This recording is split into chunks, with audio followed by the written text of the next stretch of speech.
रानी साहिबा बाहर आइए। आराम से भाई साहब, आराम से। मैं यहीं पर हूँ, 2 मिनट में कायदा कानून घुसेड़ दूंगा।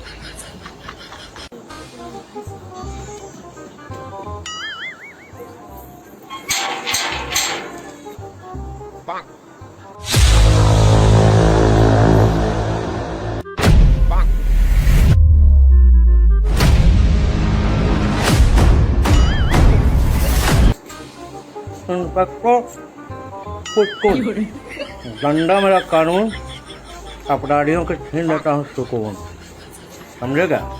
लेकिन यहाँ अपराधी कौन है? खबरों के मुताबिक तो भाई साहब आप ही हैं। मैं और अपराधी जिसकी शख्सियत पे आज तक एक उंगली नहीं उठी, आप उसे अपराधी कैसे ठहरा सकते हैं? एक मिनट। तो आप पर डोमेस्टिक वायलेंस का केस बना है। डोमेस्टिक क्या है ये? मेरे पढ़े लिखे भाई साहब, डोमेस्टिक वायलेंस मतलब घरेलू हिंसा। घरेलू हिंसा केस वो भी मुझ पर किसने किया है? किसी रानी साहिबा ने आप पर एक केस फाइल की है। रानी साहिबा बाहर आइए। आराम से भाई साहब, आराम से। मैं यहीं पर हूँ, 2 मिनट में कायदा कानून घुसेड़ दूंगा। रानी साहिबा जरा बाहर आ जाइए।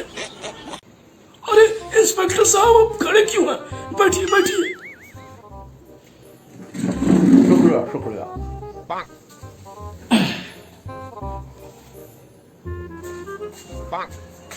आवाज दे रहे थे क्या जी? हाँ दिया था आवाज। काहे बुलाए? मुझे एक बात बताइए, क्या मैंने आप पर कभी भी हाथ उठाया? नहीं।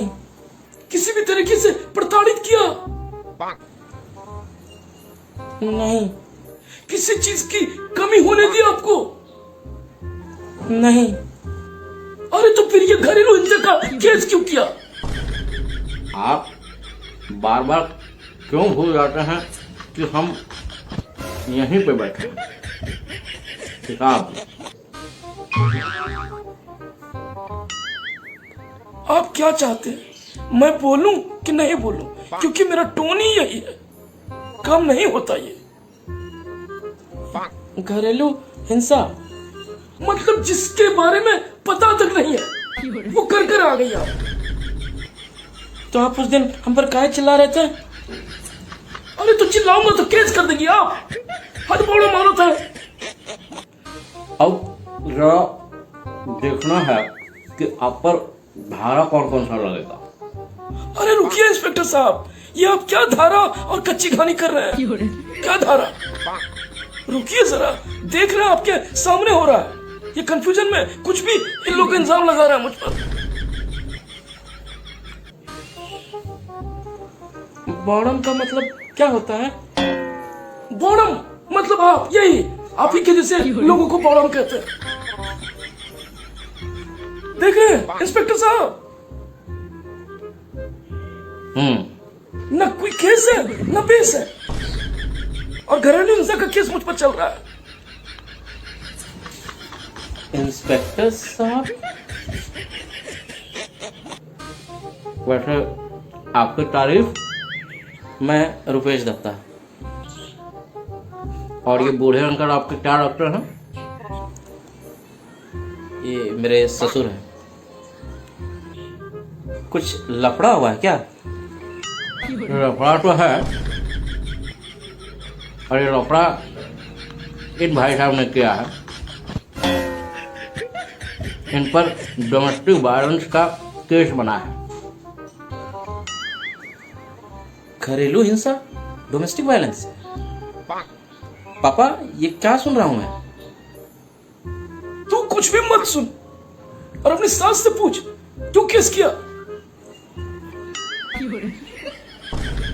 अरे इंस्पेक्टर साहब के सामने तो कम से कम थोड़ा तेवर कम रखिए।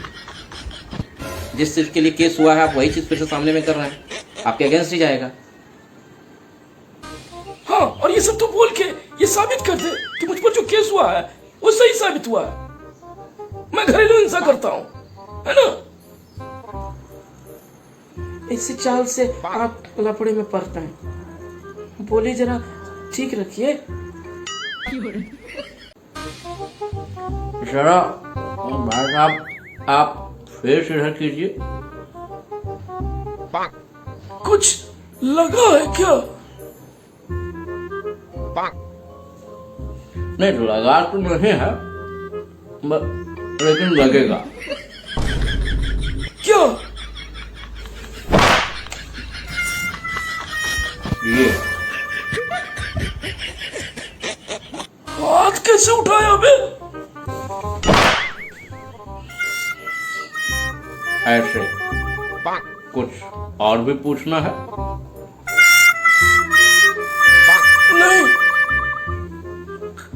काफी है, काफी है। अरे मारिए मत, हाथ काहे उठाते हैं? इंस्पेक्टर साहब सॉरी, इस बार के लिए जाने दीजिए। रहने दीजिए इंस्पेक्टर साहब, ऐसा कुछ नहीं है, ये बस थोड़ी सी कंफ्यूजन हो गई है, इस तरह का कुछ नहीं है। ससुर जी काफ़ी सपोर्टिव और बहुत अच्छे इंसान है, और मारपीट की तो कहीं कोई बात ही नहीं है, कुछ मिसअंडरस्टैंडिंग हुई है शायद, तो रहने दीजिए अभी। Thank you so much.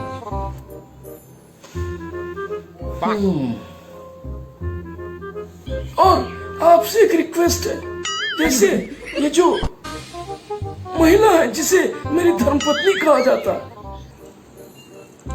जिनको मैंने जरा सा चिल्ला क्या दिया इन्होंने केस कर दिया, तो ध्यान रखिएगा आपको कहीं दोबारा भी कॉल ना चला जाए।